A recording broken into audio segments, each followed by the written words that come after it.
As we get into As the Pac-12 Burns, I want to warn you that this is some of the stupidest stuff I have ever heard. And listen, it depends on who you go to for podcasts. And we used to do a podcast. We understand the grind of, what that is. And you can find our audio podcast anywhere you get podcasts. So Spotify, iHeart, Apple, Alexa, you name it. Yeah. Absolutely. Yeah. But we were sent a link to the Locked On Pac-12 podcast. The guest today was John Canzano. Admittedly, I have never seen this podcast. I've never heard the show before. Okay. The guy who hosts it is an Oregon fan and I believe lives in Portland, which should have been a hint this was going to be a shit show, and it was. Because John Canzano works in Portland, and the host of Locked On Pac-12 straight up said, I'm a fanboy. I'm a huge fan of yours. And so he allowed John Canzano to go on his podcast and say, oh, yeah, SMU is contemplating buying in to the Pac-12. And I'm struggling not to laugh. Buying into the Pac-12 by paying off the Comcast debt. Congratulations, but that's bullshit. And then they would take no money for the first year in the league. So let me get this right. You think a major college athletic department can operate with zero TV or media rights money? So no internet, no, nothing. You don't get any royalties for photos or videos, nothing. No media rights money. None whatsoever. And they're going to pay $70 million, which in a minute I'm going to tell you why that's impossible. And they're going to pay $70 million to get into the league. Jake, this has to be one of the dumbest things I've ever heard. Yeah, I mean, the problem I have with it is it just simply doesn't add up economically, and it doesn't add up with how any institution would operate in realignment. It doesn't make sense. And the argument was, well, SMU's donor base is full of people from the oil and gas industry, and they make a lot of money. And so, 50 million or 70 million or whatever that number is that wouldn't be anything to them. And so it's a real easy ask. And the problem with that is what they're not saying is that, okay, let's just, surmise that this angle is true, even though it's complete crap and not true. Let's just surmise it's true. So you're telling me that the donors now are going to step into the school's position, the educator's position. They're going to pay the Pac-12 $50 million or $70 million, and then they're not going to make any money back on that investment so that they can be in the Pac-12? I'm sorry. How does that work? So going to the Pac-12, okay, yeah, sure, it would be a raise on paper for SMU, of course, but you're not, in this scenario, you wouldn't take money the first year. So I'm trying to understand, oil tycoons and money guys like that in that world don't get rich by giving away their money or making bad investments. That's not how it works. So if you said, okay, SMU's trying to buy their way into the SEC, and they're using oil tycoons and boosters and donors from the oil and gas industry, okay, I could give that a little more legs because it's the SEC and it's well worth your time. But you really think that it's worth it to make what John said, a $70 million investment to cover $70 million, dude. So the proposed idea basically is suggesting that, yeah, let's just we're just going to throw out all the budgets at SMU. We're going to throw out all the structure and the way that, fiscal years work. We're going to throw all that out, right? And Ned in the oil industry, who loves SMU and is supporting SMU, he's going to roll up in his G-Wagon and he's going to drop off a check for $70 million, and that's going to get SMU into the conference. All right. What are you talking about, dude? It is incredible to me that this is what the Pac-12 mouthpieces are talking about. And then on top of that, it's crazy. On top of that, you went a step further and decided it would be a good idea to criticize, to question the sourcing in the media and the people that report on the Pac-12. So you're gonna push some ridiculous idea. Then you're gonna do that. Then you're gonna combine that with criticizing the media on the whole. John Canzano on this podcast, and this is an indicator of how far John Canzano has fallen. Like, it is shocking and embarrassing. John Canzano, in one breath, says the Pac-12 is going to take a $70 million payout from SMU as an entry fee, and then turned around and said, but you've got to watch who you talk to, because these wild, ridiculous rumors out there are just lies and half-truths to feed the news cycle. Wait, I'm sorry. I thought you just said, and the best part is, we started reaching out to people just to make sure that we were not off base on this. Maybe we're just out of touch and we have no idea what we're talking about. Yeah, maybe we missed something. Maybe we have no idea. We've never heard that SMU is going to pay off the Comcast debt. So I reached out to a friend of mine that I talk to regularly in the TV industry about Comcast. And this person said to me, well, how are they going to pay off the Comcast debt when Comcast is withholding the fees to pay off the debt? So there really isn't a way for SMU to just cut a check. So they're just going to cut a lump sum $70 million check? To who? I guess to the Pac-12. But that isn't Canzano's story, right? That doesn't make sense. I am shocked at the reach that all I can say is, again, the homers in the Pac-12, and I don't particularly have a dog in the fight. I'm not a Big 12 guy or a Pac-12 guy. I'm a Notre Dame fan. So I understand we're going to lose to Alabama every time they play. I get it, right? I know we don't have the biggest TV audience. I know we don't make the most TV money. But I also know that SMU, and I don't care what athletic department you are, you cannot afford, as an institution, to make a $70 million payment. You cannot afford to have your boosters make a $70 million payment, because how are you going to fund the electric bill at the football stadium? How are you going to fund the insurance premiums? How are you going to fund scholarships? How are you going to just ticket sales? Ticket sales, and you better sell a lot of beer. This makes no sense.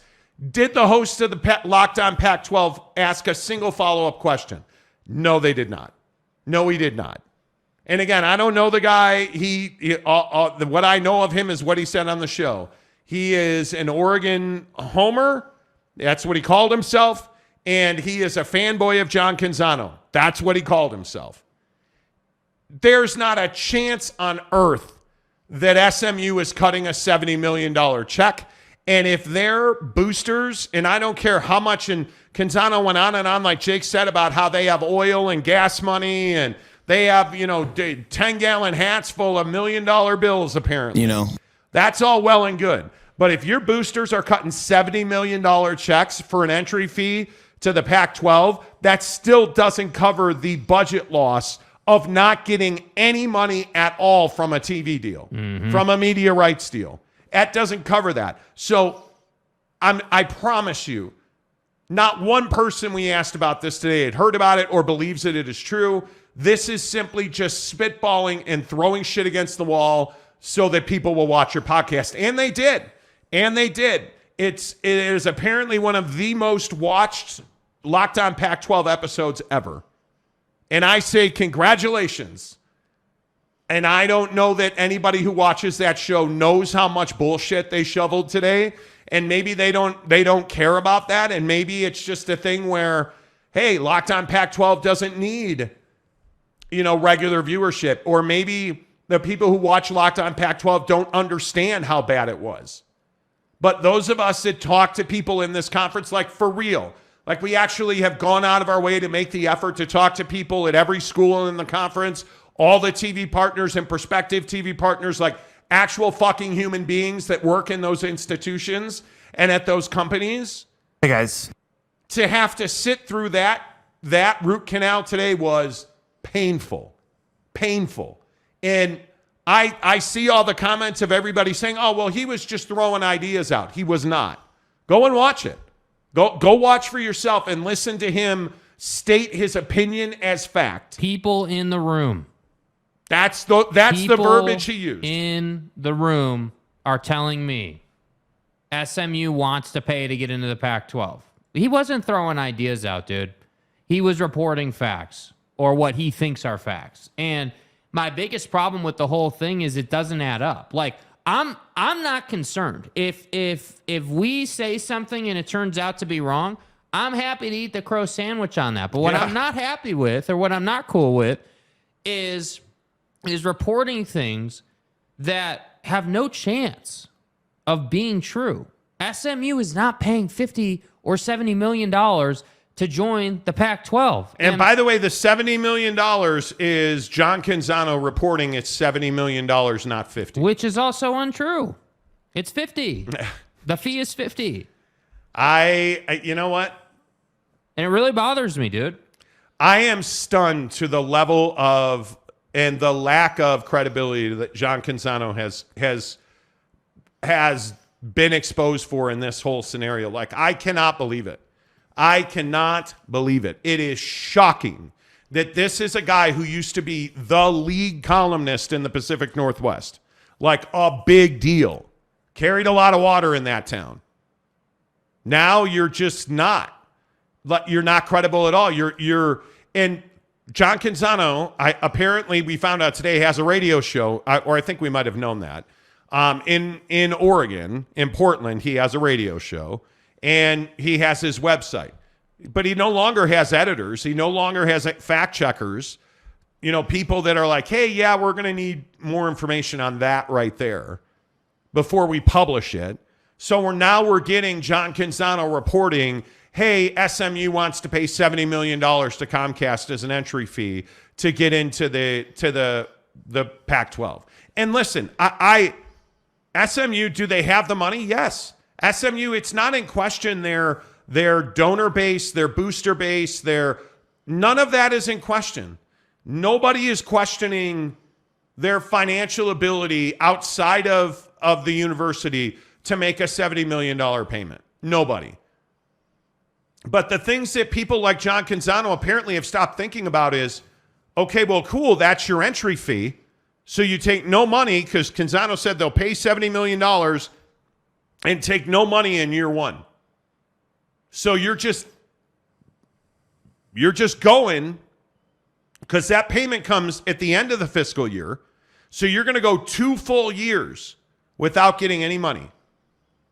Think about that. If you don't get paid on July 1st, 2024, you got to go this entire year that you just went through, and then the next year without getting any money.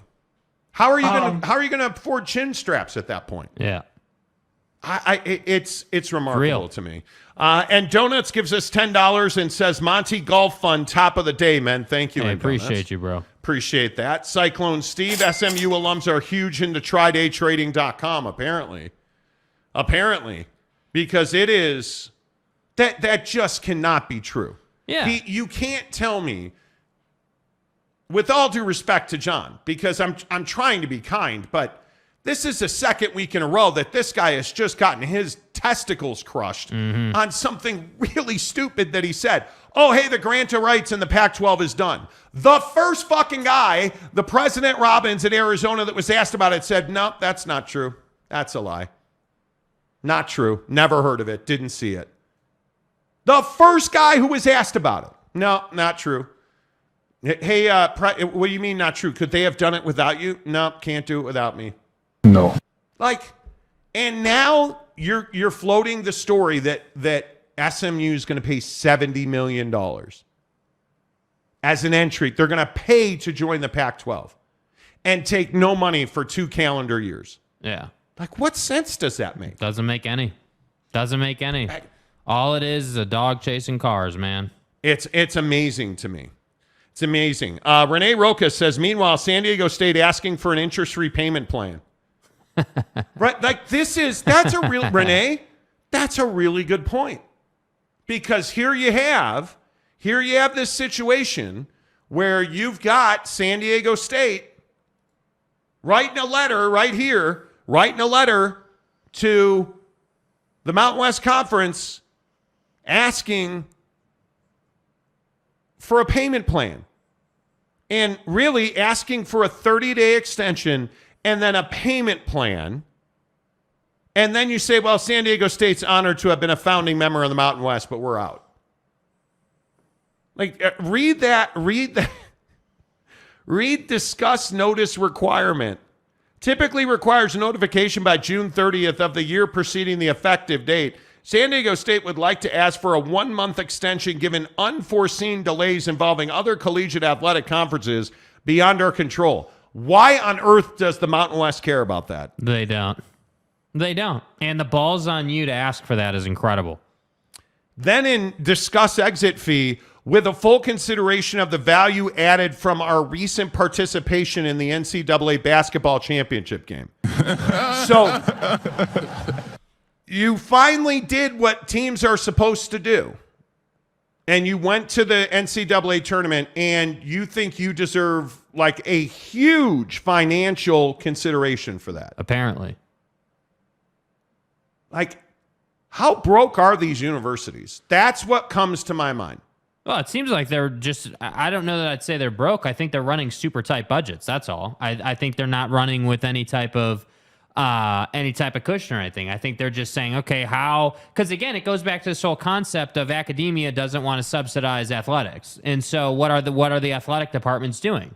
Right? They're being tasked with, okay, here's a P&L with all the line items, everything from Band-Aids to chin straps to basketballs to boats for the rowing team to whatever, right? All those costs are on one sheet. Add them all up. This is the exact number down to the change with tax included that we need to fund our athletic department this year.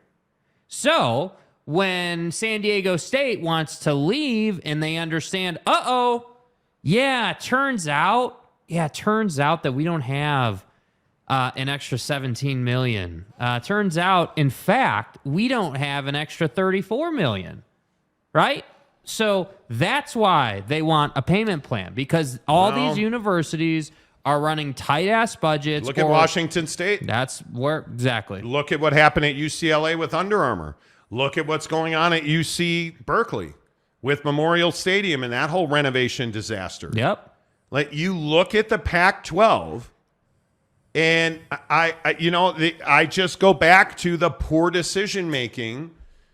I mean, you look at the conference, you look at the shortcuts the conference has consistently taken. I just don't know how you explain this idea that SMU. I mean, it's unfathomable to me. Yeah. That SMU would take a 2-year hiatus from getting paychecks in their athletic department. Like, how do you? I don't understand. It's founded on the concept that SMU is desperate to join a Power 5. That's, if you think about this, this whole concept of SMU paying $70 million by John's reporting is founded on the idea that, hey, they are so desperate to join a P5 that they will pay that much, which I don't agree with. I don't think anybody in realignment is so desperate to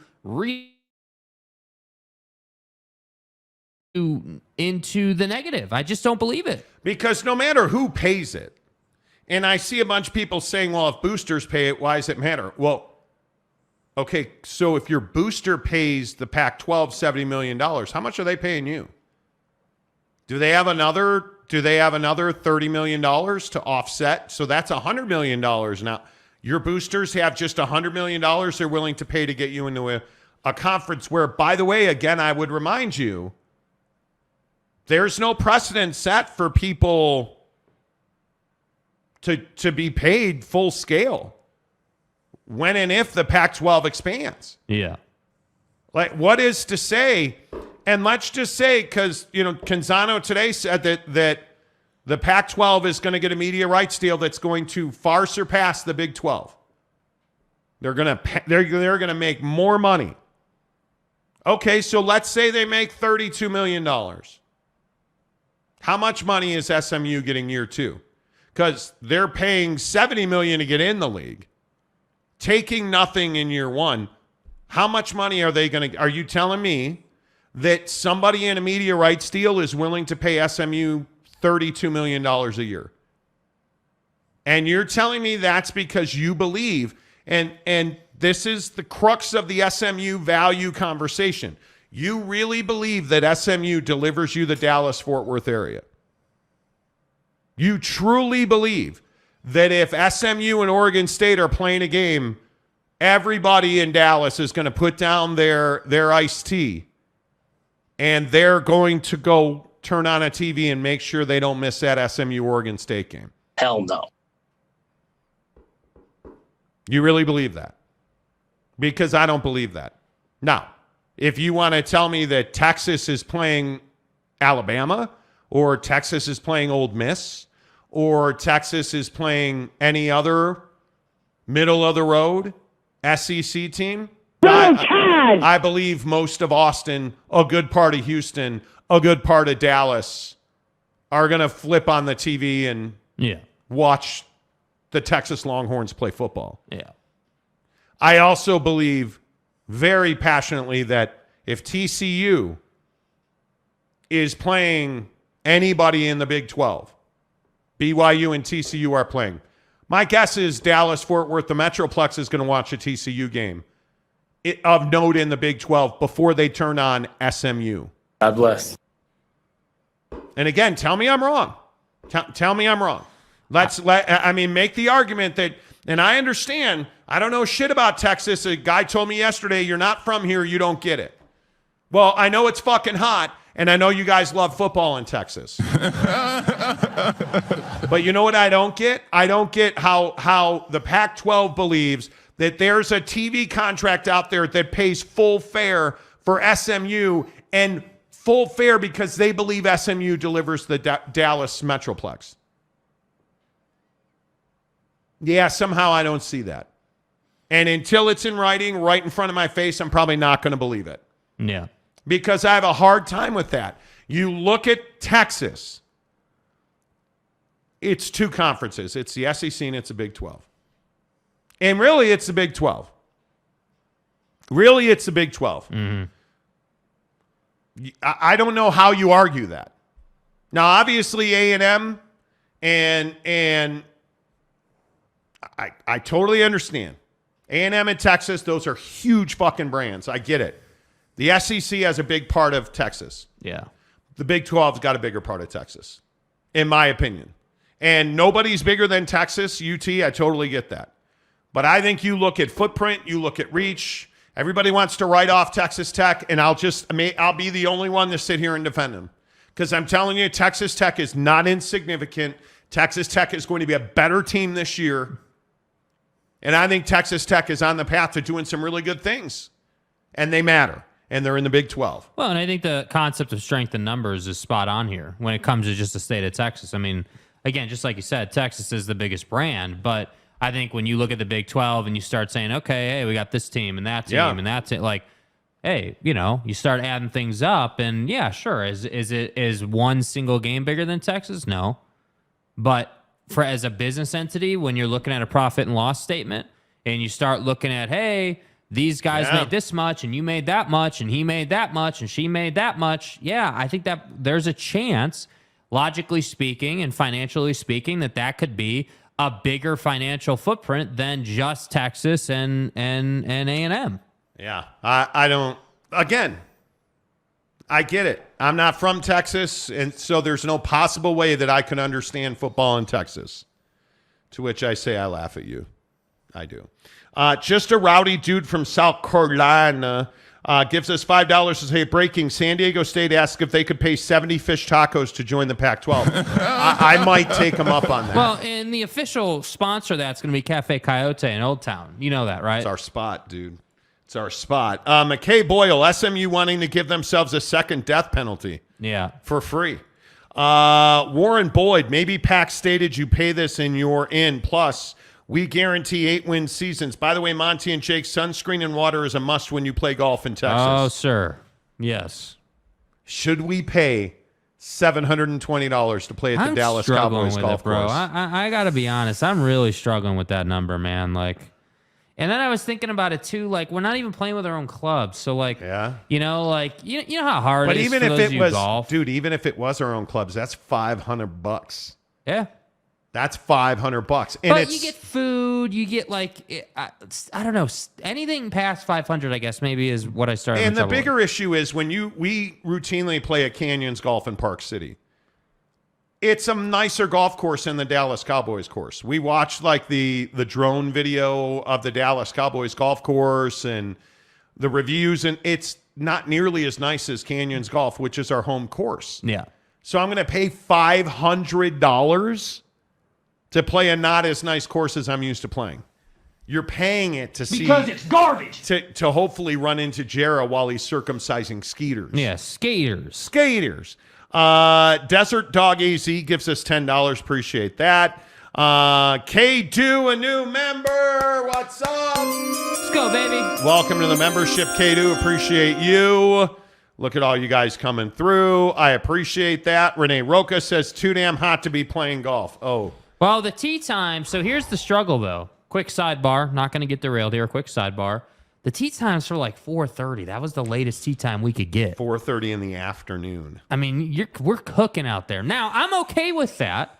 I can lather up in sunscreen and get my bucket hat out, and I can play the sunscreen game. Absolutely.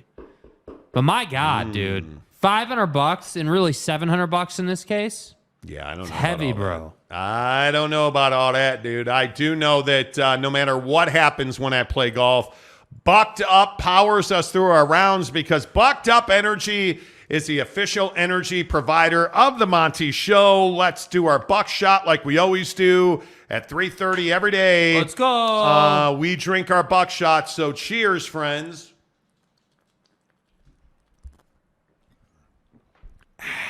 Yummy. Buckshot watermelon, my favorite. I got a bunch of it.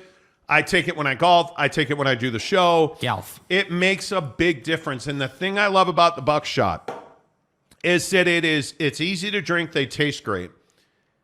And you really don't notice you don't get jitters, nothing. It's only 100 milligrams caffeine, but it gives you this mental lift. Yeah. You just feel crisper, clearer. It's almost like you pop the clutch, you put it, and you just hit the gas. Yes. That's what it feels like. Put it in gear, hit the clutch, and you're good to go when you drink a buckshot. I want to give you 6 free samples. It's in the description below. But I would also tell you guys, you got to check out the Buck Bars. They are spectacular. I had a Buck Bar as I do every morning, and they just help you be less hungry. That's the thing. It satiates you. Satiation. And it does that because they're nice and tasty. They use things like dates, natural sweetening.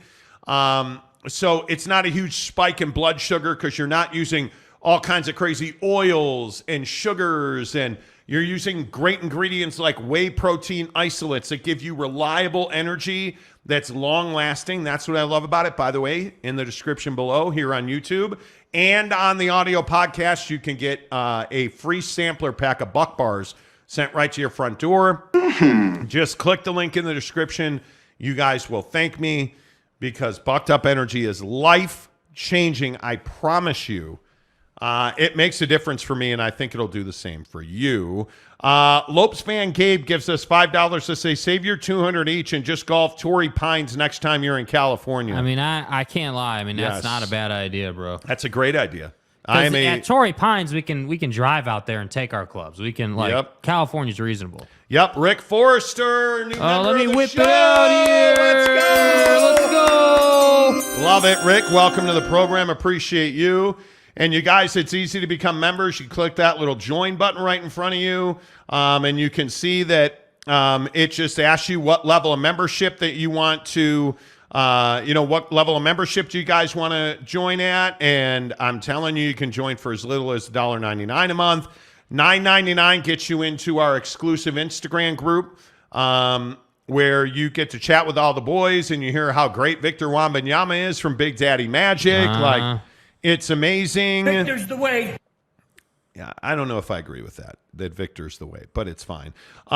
Suck It Up Buttercup gives us $5 to say, can't wait until Utah gets to Waco for the second game. Should be between 130% to 140% on the field. It's going to be a great game. I'm telling you. Baylor, it's a big year for Baylor. Yeah. I don't think there's any doubt about that. I think Baylor was one of the disappointments in this league last year in the Big 12. I mean, Oklahoma State, this is a big year for Oklahoma State. I think it's a big year for Kansas to back up what they did last year. You know, again, TCU, Sonny Dykes, they have to backslide a little here. A little bit, yeah. How do you not backslide? Yeah. And the expectations are going to be. Although, I have to say, I mean, again, you're in a place now where you know that you can do some special things. You know that you have the culture set up to develop guys and get them into a certain place. So, I wouldn't be surprised if they made another playoff appearance, a college football playoff appearance, but a national championship game, I think, would be crazy. Yep. Rick Forrester, one of our newest members, says, I need fart sounds, please. Why do you? It's only 3:37, dude. Why do you need fart sounds already, man? We're halfway through hour number 1 of the show, and Yeah. people are requesting farting. Like, Yeah, it's it's a little early. It's never too early. Connor Johnson, how many times has Rick become a member? Deja vu? A lot of different Ricks, man. Yeah, there's a lot of different Ricks. You can, I mean, it's at a minimum, it's once a month. So I don't know. I couldn't tell you. Jim Willis, SMU would also have to pay AAC exit fee. Correct, they would. They would. Bryce Martin, who are you guys most looking forward to hearing from at Big 12 Media Days? I don't think there's any doubt. Coach Gundy, Coach Sataki, I think for certain. Hopefully Mr. Yormark. Well, absolutely. But I think there's not a coach in this league that doesn't have a story to tell. You look at Steve Sarkisian at Texas on the way out the door. Brett Venables at Oklahoma, I think, is an incredibly compelling situation because you're going from the frying pan into the fire, from the Big 12 to the SEC. There's, again, make a list. What are the expectations at Cincinnati? We've had this conversation 1,000 times, right? I don't know that there is a boring conversation. Like, again, you look at Baylor. I think it's a critical year in the development at Baylor.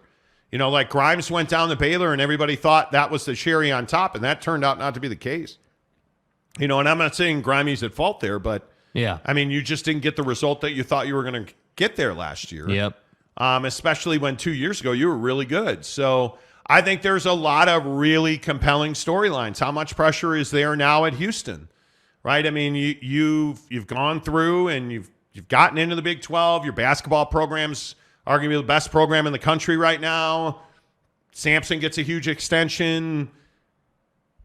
Is Houston now a basketball school again? I mean, maybe, possibly, I would think so. I think that UCF is incredibly compelling right now.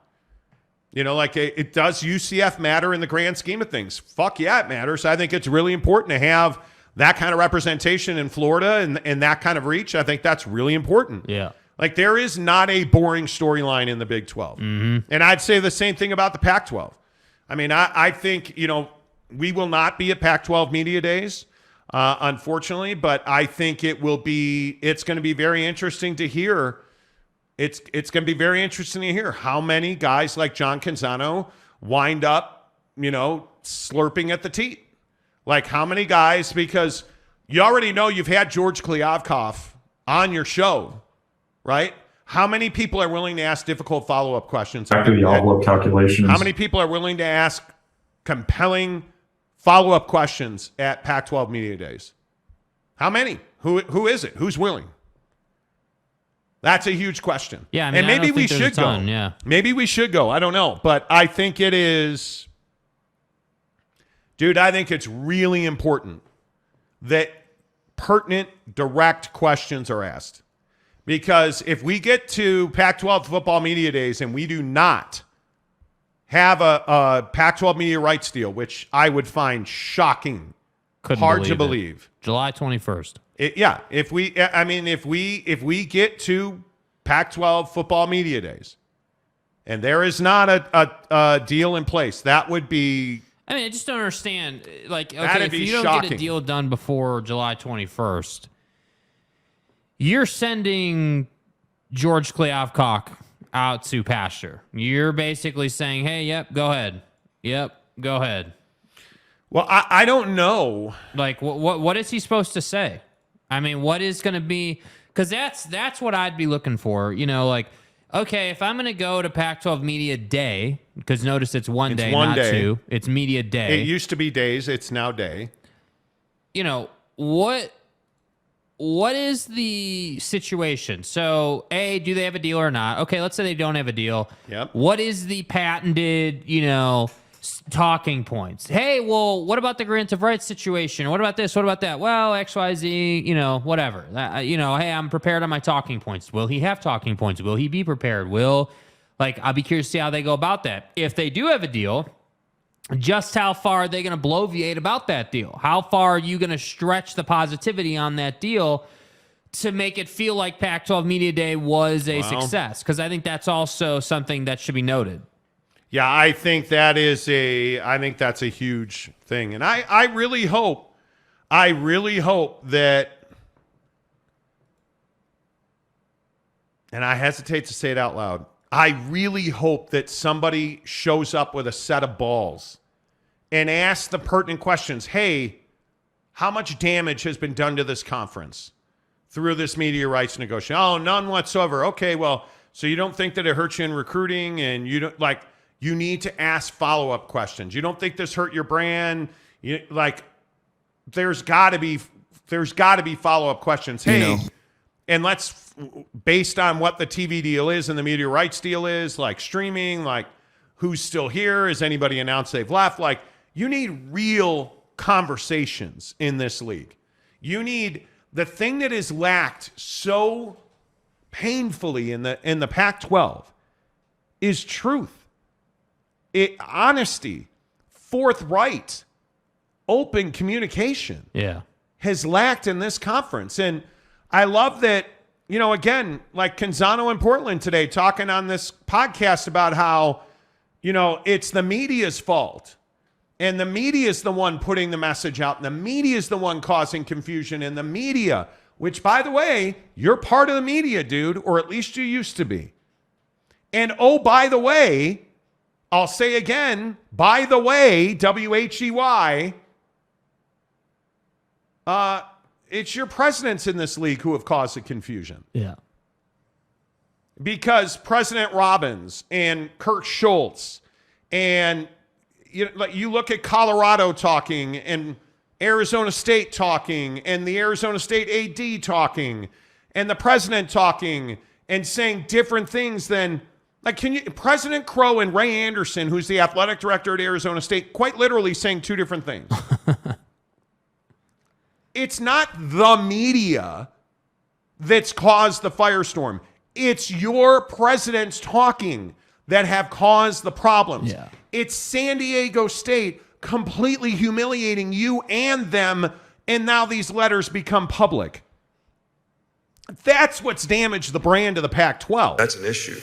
Right? That's what's hurt recruiting. Yeah. That's what's hurt reach. That's what's hurt, partnerships and athletic departments. You have revolts in your athletic departments between academics and athletics at Washington State. Yeah. I mean, that's the media's fault? Maybe it's Kurt Schultz saying, oh, we're days away here. Well, because let's not forget the buttes out of Kurt Schultz, the president of Washington State, saying, oh, hey, oh, man, if the optics on this thing weren't so bad right now, maybe we'd have a deal. Why is it dragged on so long?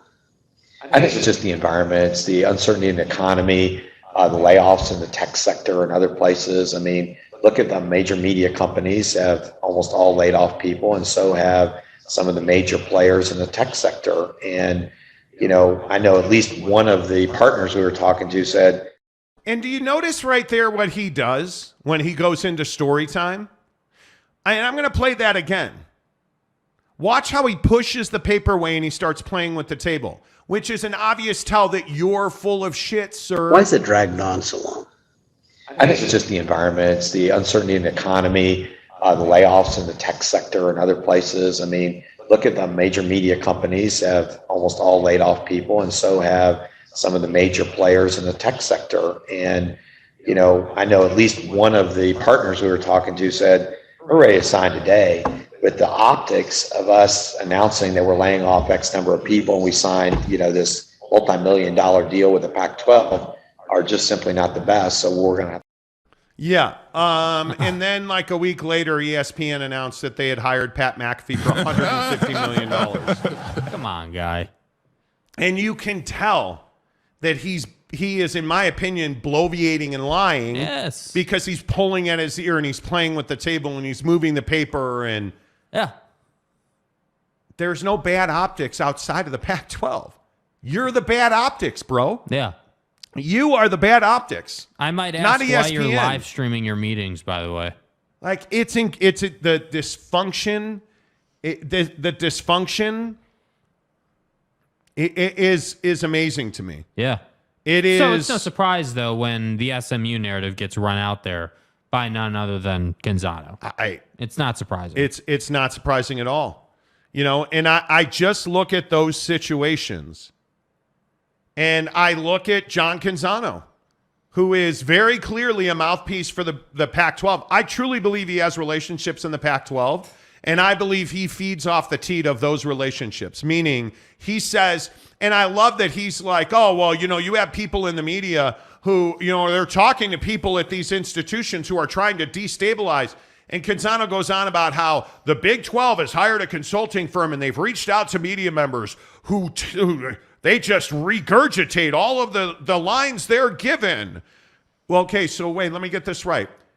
John Canzano, you went on your apparent radio show and said on your website and on Twitter that the grant of rights in the Pac-12 was done.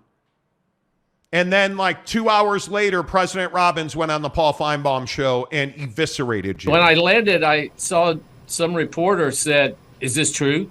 And it was a tweet from one of the other reporters saying the deal with the Pac-12 is done. Details to follow. And so my answer was, I've not been informed about any of the information in this tweet. Dude, like, Any confusion there? this is what's wrong with the Pac-12. This is what's wrong with the Pac-12. It's not that the media or these dastardly Darth Vader type consulting firms that are sticking their fingers in my butt. Like, that's not what's happening, John. I am your father. You're being told what to say. You're being told to be part of the positive spin, and you get caught being dishonest about it, in my opinion. Yep. You get caught saying things like the grant of rights is done. The first guy of authority that was asked about it said, yeah, this reporter has no idea what he's talking about. And then the president at Washington State and the president in Arizona. It's not the media's fault these guys won't shut up. That's correct. It's not the media's fault that the conference picked John Canzano, who's terrible at being a mouthpiece. Like, it's amazing to me. Yeah. It's absolutely amazing to me. Yeah. And I don't know how you explain it. Gilstrap. Yeah. Yeah. It's about Hey. time you showed up on time, Hey, Slick. it's Gilstrap. How about that? Pac-12 Media Days exclusively on Apple TV Plus. Yeah, you're not wrong. Yeah, live streaming and stuff. Another narrative that I think is hilarious. Oh, yeah, Apple TV's going to pay to produce all this product. No, they're not. They're not.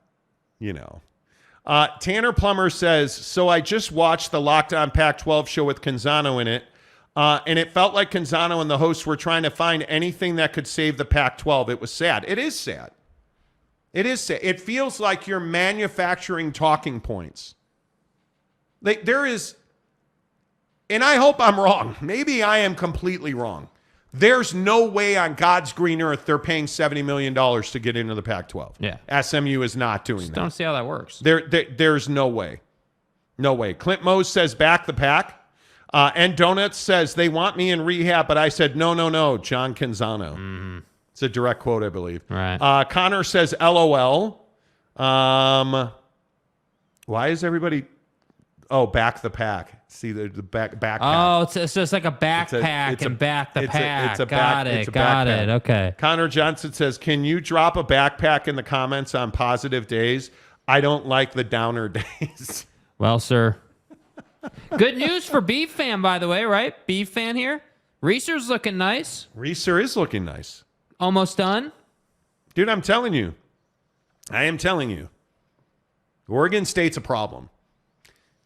2 letters that will make or break the Oregon State Beavers this coming season. DJ. That's it. That's it. If their guy DJ plays some music well and spins Oregon State's going to be fine. If DJ Uiagalelei is the quarterback Clemson hoped he'd be, Because it's garbage. they're going to be unbelievable. The Tater Man said it's hard to figure out what the biggest elephant in the Pac-12 room is at the moment. Seems we have a whole parade of them at the moment. We do. You absolutely do.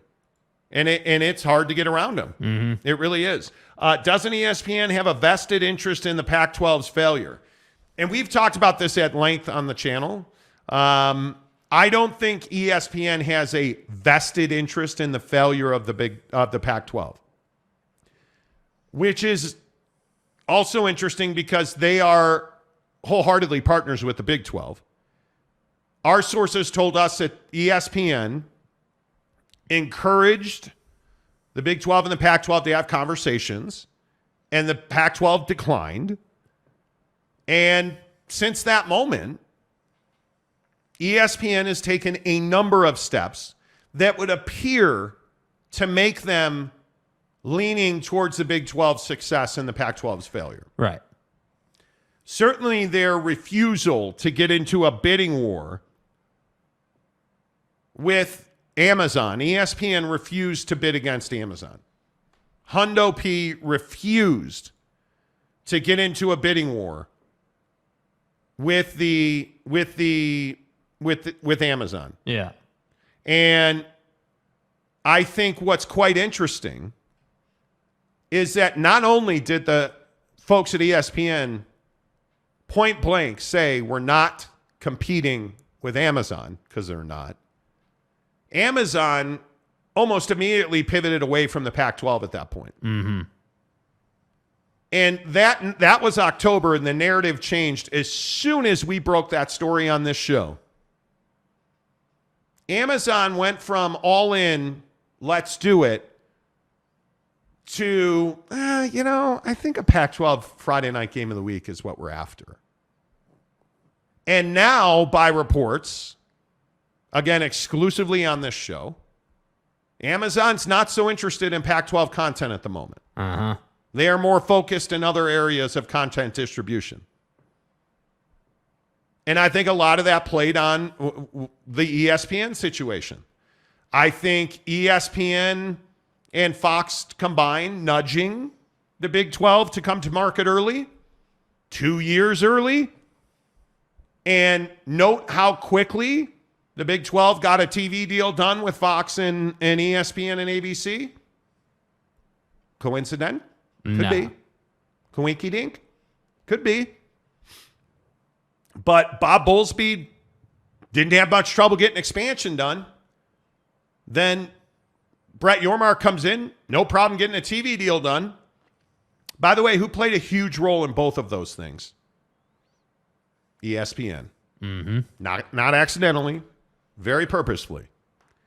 So the notion that ESPN has a lot more to gain with a thriving Big 12, it's not unfounded. You're not wrong.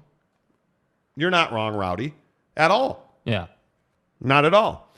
Because they have enough influence to keep them off Comcast, Hulu, and YouTube TV. I think that ESPN plays chess while everybody else is playing Uno. Right. Not even checkers. You're not even in the same realm of board game with ESPN. You're not even on the board yet. Because you're playing in ESPN's world.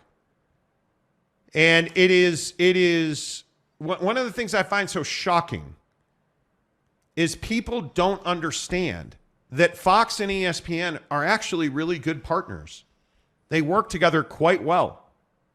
Because ESPN, again, doesn't view Fox Sports as a competitor. Right. Because they're not. They're partners on the NFL. That much is very clear. They're not competitors in college spaces because, frankly, ESPN doesn't need to compete.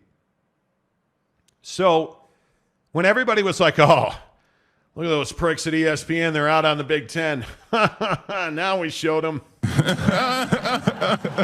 Well, it turns out actually not so much because they got the SEC, the ACC, and the Big 12. Oh. And they got the best college basketball in the ACC. And you have a piece of the best league in college basketball, the Big 12. Fox got what they wanted. ESPN got what they wanted. Yep. And ESPN didn't overpay for the Big Ten like everybody else did.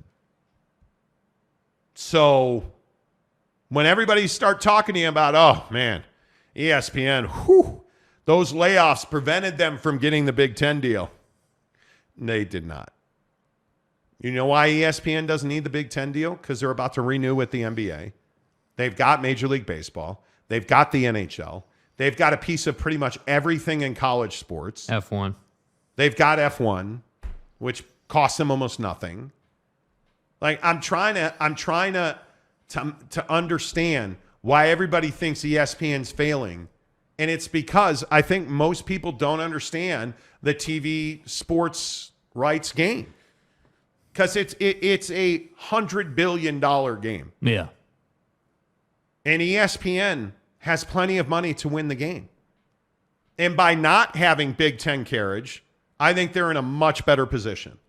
Because the Big Ten is 3 teams. A year from now, it'll be 5 teams. Yeah.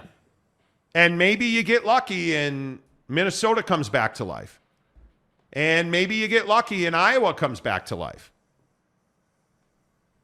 Maybe you're a 5, 6, 7 team league. But you're never going to get Rutgers. And listen, I understand it. I understand you wanted New York City. Totally get that. Maryland's never probably going to win in football, but I get it. You needed Washington, D.C. Mm-hmm.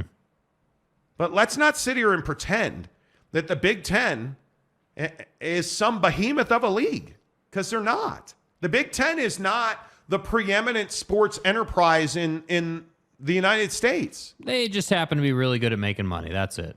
They have the biggest TV deal. Yeah. Does that make them the best league? No. In fact, I again, and I know we've done it a million times on this show, I think I can make an argument they're one of the most shallow football leagues in the country. Relax, Ohio State fan. Relax. Yeah, I'm not looking at you, Ohio State, Michigan, and Penn State.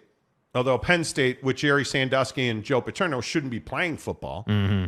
I'm looking at you, Indiana. I'm looking at you, Illinois. I'm looking at you, Wisco. Although Wisconsin, obviously, with Luke Fickell, you would expect. I'm looking at you, Nebraska. Although Nebraska but right now, this is a 3-team league. And I think ESPN did themselves a huge bit of justice and really smart business by making sure that they downloaded the Papa Murphy's app because they know for a fact that the meatball marinara is amazing. At Papa Murphy's, we do more than just pizza. We do meatballs and marinara. Papa Murphy's does meatballs? Oh, I think you mean I do the meatballs and marinara? And how do you do it, Dad? How do I do it? How do I do it? Oh, well, we do it with savory ground beef Covered in tangy marinara. That's how, honey. At Papa Murphy's, we make great pizza. And don't forget the meatballs. Order now at papamurphys.com.